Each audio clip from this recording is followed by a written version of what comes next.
Hello friends, एक नया latest trend आया है दूरबीन से बच्चेदानी की सफाई का। क्या आप जानते हैं कि दूरबीन से बच्चेदानी की सफाई कैसे होती है? मैं doctor Sushila Saini, gynaecologist and obstetrician, आज आपको ये नई चीज बताने जा रही हूँ कि आखिर दूरबीन से बच्चेदानी की सफाई कैसे होती है।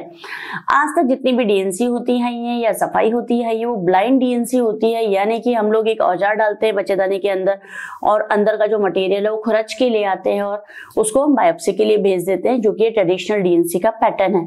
उसे हम बच्चेदानी के अंदर जाके नहीं देख पाते कि आखिर अंदर क्या चल रहा था, क्या बीमारी थी, और हम केवल बायोप्सी के रिपोर्ट पे डिपेंडेंट होते हैं कि वो जो टिश्यू या टुकड़ा हमने जो लिया है वो हमने जांच के लिए भेजा है, और अब जो पैथोलॉजिस्ट हमें रिपोर्ट देगा वो ही हमें माननी पड़ेगी। यानी कि अगर उसने उसको नॉर्मल बताया और अगर सपोज वो कैंसर था तो वो भी मानना पड़ेगा, और वो कैंसर था और नहीं बताया तो भी हमें मानना पड़ेगा। लेकिन जो आज का लेटेस्ट ट्रेंड है, जो सबसे एडवांस चीज है मेडिकल साइंस के अंदर, वो है दूरबीन से बच्चेदानी की सफाई। यानी कि बच्चेदानी के अंदर हम लोग दूरबीन डालते हैं, जिसको कि हम हिस्ट्रोस्कोप बोलते हैं। हिस्ट्रोस्कोप डालने से अंदर का पिक्चर हमें पूरी तरीके से क्लियर दिखाई देता है कि आखिर बच्चेदानी के अंदर बीमारी क्या है। क्या कोई गांठ है, कोई ट्यूमर है, या ब्लड का क्लॉट है, या कोई और बीमारी है जिसकी वजह से तकलीफ आ रही है। जैसे किसी को ब्लीडिंग ज्यादा हो रही है, या किसी को गंदा पानी आ रहा है, या किसी को बार बार महीना आ रहा है, या स्पॉटिंग हो रही है, तो ऐसे स्थिति में अंदर कई बार फाइब्रॉइड हो सकता है, कोई पॉलिप हो सकता है, या कोई कैंसर भी हो सकता है, या कोई इन्फेक्शन या मवाद भी हो सकती है। तो जब हम दूरबीन डालकर देखते हैं तो बिल्कुल सटीक 100% डायग्नोसिस बनता है कि ये बीमारी है और ये इलाज है। उसमें कोई कंफ्यूजन नहीं है।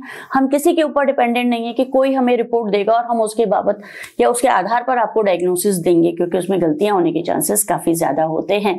तो यानी यदि आपको भी कोई मेंस्ट्रुअल इरेगुलरिटी है, यानी कि महीने की कोई समस्या है, गंदे पानी की समस्या है, या आपको लग रहा है कि महीना बंद होने के बाद में आपको ब्लीडिंग शुरू हो गई है, यानी कि पोस्ट मेनोपॉजल ब्लीडिंग हो रही है, या आपको और कोई समस्या हो रही है, इसका कोई समाधान नहीं निकल पा रहा, तो एक बार दूरबीन की जांच करवाइए, बच्चेदानी के अंदर दूरबीन डालकर दिखाइए और उसके बाद डीएनसी कराइए। यानी कि जब हम दूरबीन से देख लेते हैं, हमें लीजन पता चल जाता है, जैसे कि फाइब्रोइड है या पॉलिप है या और कुछ है, तो हम उसका सैंपल ले लेते हैं, उसका टिपिकल सैंपल लेते हैं वहीं से जहां बीमारी है। यानी कि और किसी तरफ से बच्चेदानी को हम नहीं छेड़ते, जिससे कि बच्चेदानी डैमेज नहीं होती है, और बच्चेदानी डैमेज नहीं होने से आगे किसी प्रकार की नई समस्या क्रिएट नहीं होती है। क्योंकि कभी कभी आपने ये भी सुना होगा कि डीएनसी कराने के बाद किसी किसी लेडीज को कभी महीना नहीं आया, क्योंकि अगर हम जोर से बहुत ज्यादा हार्श तरीके से बच्चेदानी को खुरच देते हैं तो उसका लेयर डैमेज हो जाता है और बच्चेदानी की दोनों लेयर आपस में चिपक जाती हैं, और इसकी वजह से फिर उसको कभी महीना नहीं आता या कभी बच्चा नहीं लगता। एक्सेस यानी कि अति हर चीज की बुरी होती है, और बिना देखे कोई भी काम करना अंदाजे से कभी भी आपको रिजल्ट नहीं दे सकता। अभी तक मेडिकल साइंस में ये सुविधा नहीं थी, बट अब ये सुविधा है और लगभग हर गायनिकोलॉजिस्ट के पास अवेलेबल है।